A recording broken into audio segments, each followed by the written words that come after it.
lakune Kancil wis tekan ana ing alas Gebang tinatar kene. Weh, iki nek ora salah iki rak kanca lawas to iki si Gajah. Iya, Cil. Kepiye kabarmu? Wah, ya kaya ngene iki. Kancil saiki wis lemu mergo wis ora diyak-yak macan meneh. Wis uripe makmur. Ya, melu seneng. Lah iki kok peneng kene ngopo e? Aku nang kene iki mergo dipaksa ben metu, ben ora mung Kancil metu njur Udarasa, dadi ben ketok. Walah, ngono to. Iya, iki memang pancen tugasku ngancani kowe ana ing kene iki, Cil. Nah, wis ketemu to saiki. Wah, iya. Banjur saiki kowe arep menyang endi, Cil? Ya ngerti dhewe to, saiki iki mergo aku ki ngemban tugas saka Keyong ya kuwi kudu sing jenenge tulung tinulung marang sapodo-podo ya kuwi sing jenenge apa kuwi jenenge alah topo ngerame. Nah kuwi saiki aku lagi melaksanakan perjalanan. Oh, melaksanakan perjalanan. Wah iya. Ya wis Gajah, suang-suangan wae ya. Iki mergo dina iki critane dudu kowe, dadi kowe iki mung liwat kono wae. Oh, ngono Cil. Ha iya wis kono ndang kono. Ya wis Cil, suang-suangan ya Cil ya. Ya Gajah. Oh.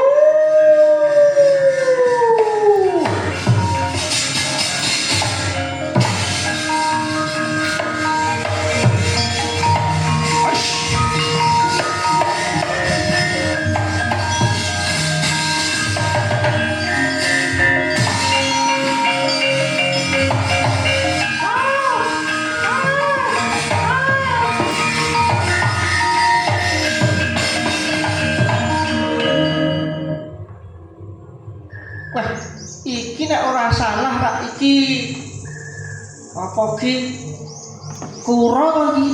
Kura-kura, ya kura to. Iya, Cil. Lah ki ngopo kok ketoke kok sedih men? Ya mangerti ya, Cil ya. Aku tak masukin ben iki suarane rada banter. Iya, Cil. Iki aku sedih mergane aku ki mesti dibully karo kanca-kancaku liyane. Lho, kok dibully ki kepiye? Aku ki diomongi kewan sing paling lambat, sing paling nek mlaku ki menggremet, emet-emet ngono kuwi dadi sok dipoyoki walah ngono ora tekan gone ngono ki. Walah, lah kepiye meneh sing jenenge kura-kura iki kaya kowe iki ya memang pancen kinodrat yen kowe iki nang ndi kudu nggawa omah. Dadi ya marahi abot kaya ngono kuwi. Iya, Cil, aku sedih banget nek dolaki ngono karo kanca-kancaku. Lah banjur aku kuwi nek weruh kanca-kanca apa kuwi jenenge manuk-manuk kae. Wah, aku seneng banget ya nek iso mabur kaya manuk kae, iso pindah rono, pindah rene, mabur dhuwur. Aduh, seneng banget aku ngono kuwi. Nah banjur piye karepmu? Kowe iso nulungi aku ra, Cil? Nulungi kepiye? Mbok ya aku iki tulungono ben aku iki iso mabur ngono, Cil. Iki mbok sing aja sing aneh-aneh to. Wong jenenge kura-kura kok mabur ya aku iki ngerti, Cil, ning apa ya kura-kura iki apa ya ora entuk duwe impian. Impian kepengin iso mabur, Cil. Oh iya pancen mangkono. Yo. Saiki ayo tak terke rono kae golek solusi. Tenane, Cil.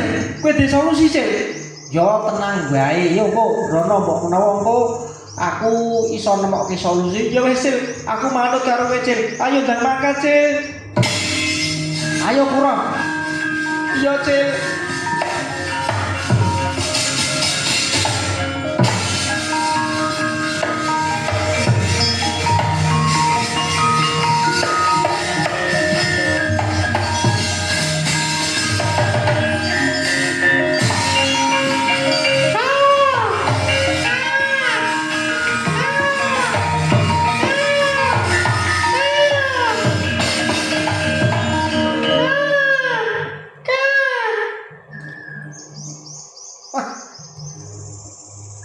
Iki nek ora salah rak manuk belibis to iki.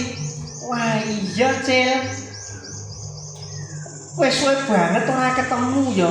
Iya iki suwe banget ora ketemu Cil. Piye kabarmu Cil? Wah ya iki kabarku ya ngene iki. Nyape. Aku ora nyape to nyanyi apa kuwi manuk blibis karo Kiai Manuk Blibis iya Cil kabarku apik. Banjur iki ana apa ya Cil? Kok kowe kok mlaku wong loro karo ki si bulus ya kurang-kurang iki Cil. Tak kandhani ya. Iki bulus iki salah sawijining kewan sing sok dibuli ana ing alas gebang tinatar kene iki merga bulus kuwi dionekke yen bulus kuwi kewan sing paling rindhik paling lambat apa-apa mesti mung gremet.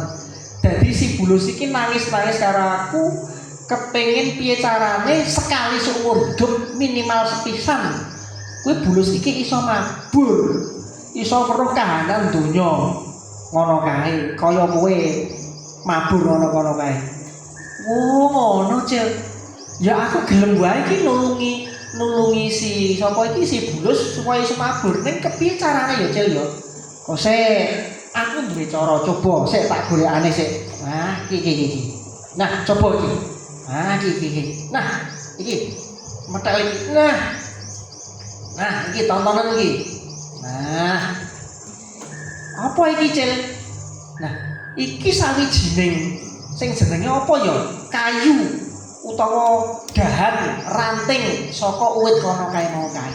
Nah, iki mengko kowe manuk sakloron iki cengkremen cekelen ana ing cakarmu kuwi. Banjur wong loro nyekel apa kuwi dahan iki mabur munggah banjur bulus diruwokke bulus.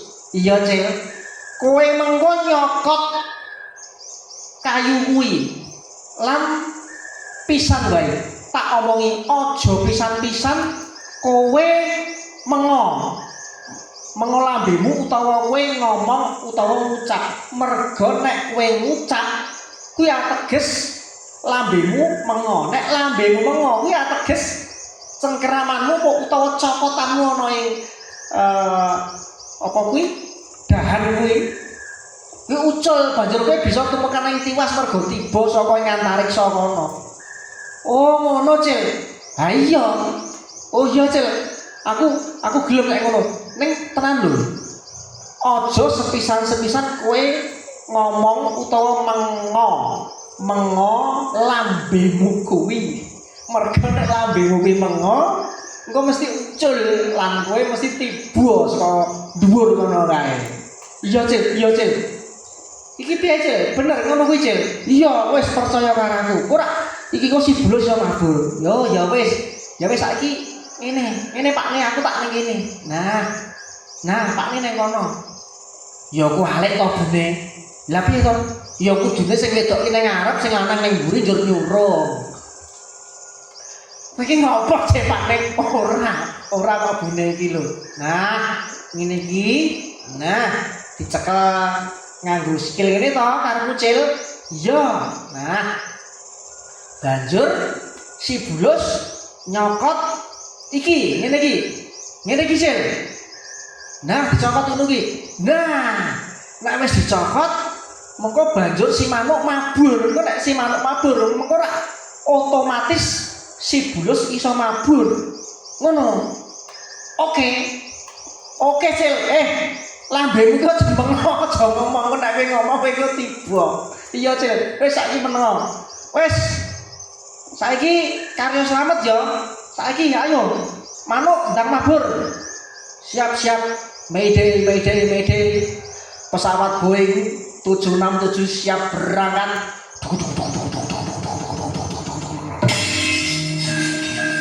Aku mabur Cil. Ayo, bulus meneng wae. Aja ngomong.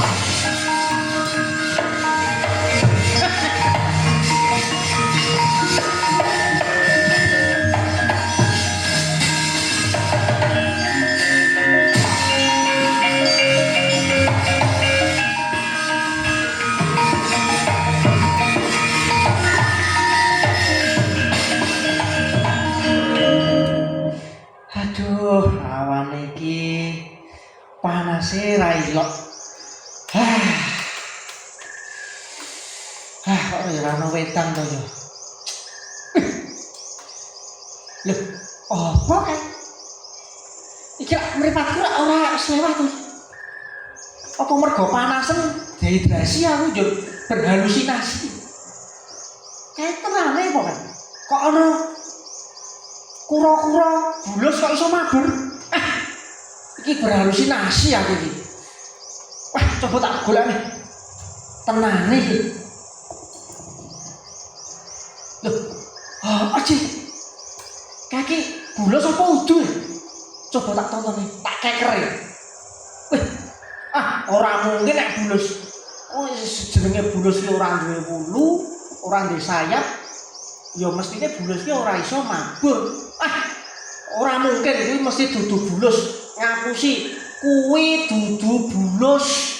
Bulus kuwi ora iso mabur. Bulus kuwi ora duwe sayap, ora duwe swiwi. Bulus kuwi ora tau mabur, mlakune meng gremet kaya keong. Kuwi dudu bulus. Aku bulus iso mabur. Aku bulus iso mabur.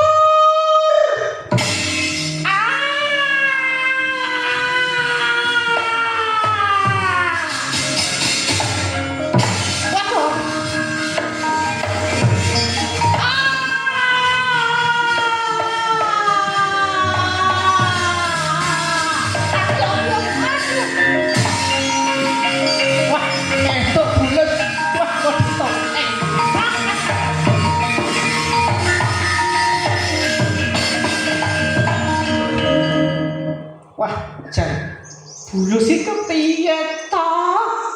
Wis dikandhani. Nek wis mabur aja pisan-pisan ngomong apa iki ngucap aja buka lambene pisan-pisan. Lah kok yo dikandhani kok yo ngeyil kan. Jan wong iki nek rambuté kritik ya pancen ngeyil kuwi. Wah, jan bulus iki kok yo duwe rambut, ketek bulus iki gundul. Aduh, jan ya wis iki dudu salahku ya bulus. Aku wis nulungi kowe memberikan solusi supaya kowe iso mabur ning mergo kowe ngeyel. Ora nindakake apa sing tak omongi. Saiki kowe tumekaning tiwas ya wis wallahu alam. Ya wis muga-muga arwahmu tinampa karo pangeran ora ngono. Ya wis saiki Kancil arep terusake lagu. Ning kosike iki dadak mikir sik, waduh kudu kepiye iki. Aduh. Sik. Wah, jan. Aduh, ya wis. Sik. Mano.